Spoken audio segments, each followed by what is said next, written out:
Let me set the stage for you. It was about a year ago. 4 men apparently tried to bomb synagogues and shoot down planes in New York State. Except there was no kaboom. The bombs and a Stinger missile they allegedly tried to use to sink the plane were duds, and they were slapped with silver bracelets.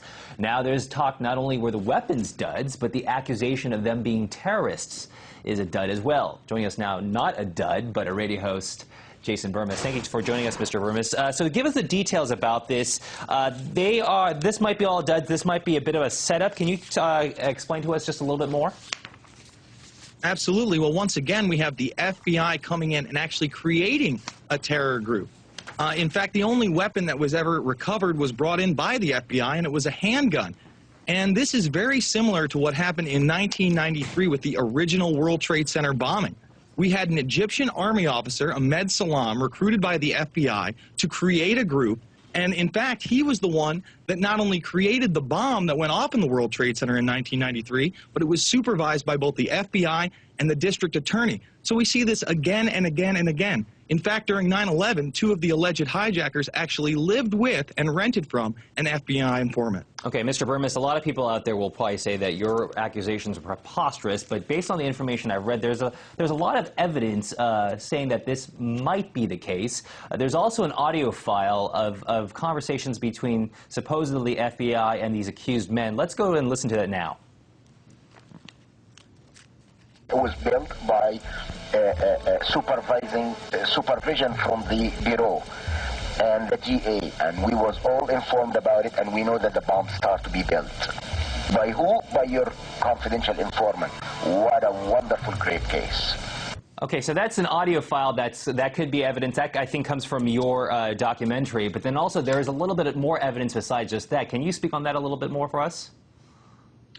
Absolutely. You can find this information in my newest documentary, Invisible Empire, A New World Order Defined, over at Infowars.com. And what you were just listening to was that Egyptian informant talking to his FBI handler, John Antisev. And again, we see this over and over and over again. These terrorists are not allowed to create these groups or do these attacks without this type of supervision. Even look at the underwear bomber. We now know from eyewitness testimony that he was brought on the plane by a sharp-dressed man who said that he didn't need a passport and that he was a Sudanese refugee. How are all these terrorists getting through if it's not through organizations like the FBI and the CIA? It seems like when the average Joe makes a report to the FAA, the CIA, the FBI, it's ignored. Why does that happen?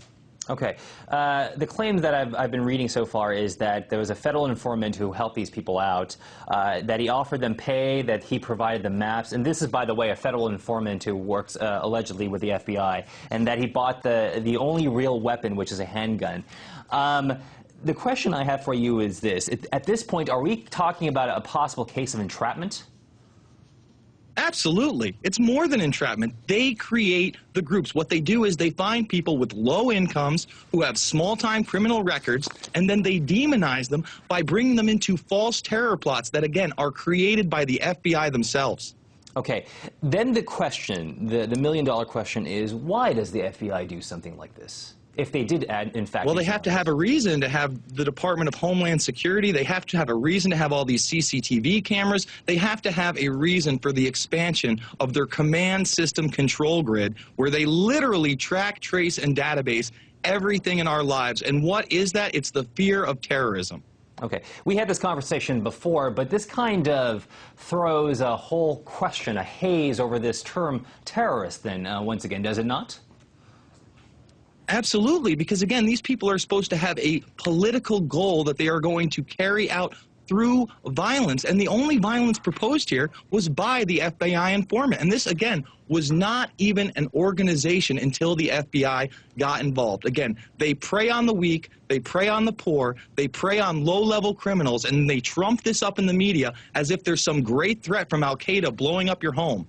This claim that the FBI was actually directly involved with this, how much traction is it gaining in the American public and in the media, and what's the chances that this claim that the FBI was in on this the entire time, how is that going to hold up in court for these 4 men?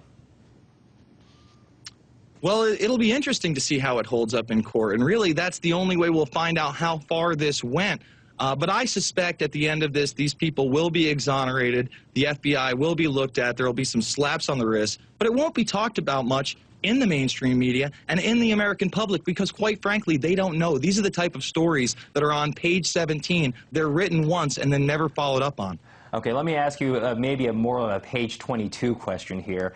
But could you by chance explain to us the difference between maybe entrapment, the concept of entrapment in a legal setting versus a sting operation? I mean, but the question I'm asking... Absolutely. Yeah, go ahead.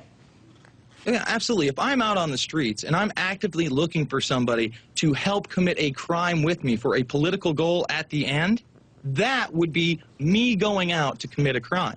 Now, if an FBI agent approaches me and makes promises of a new liver, of all sorts of cash prizes, if I can find other people to carry out his goals, his ideas, that's entrapment. Again, they set these things up. They say, hey, we can give you all this stuff. You can get a new liver. You can get some money. Just find other people to help with this jihad. And again, they prey on the poor. How are they going to pay their rent? Probably through this FBI informant. Okay, well, Jason Bermas, some very, very interesting thoughts to have on this alleged terror plot. Jason Bermas, a documentarian and also a radio host, thank you so much for joining us today.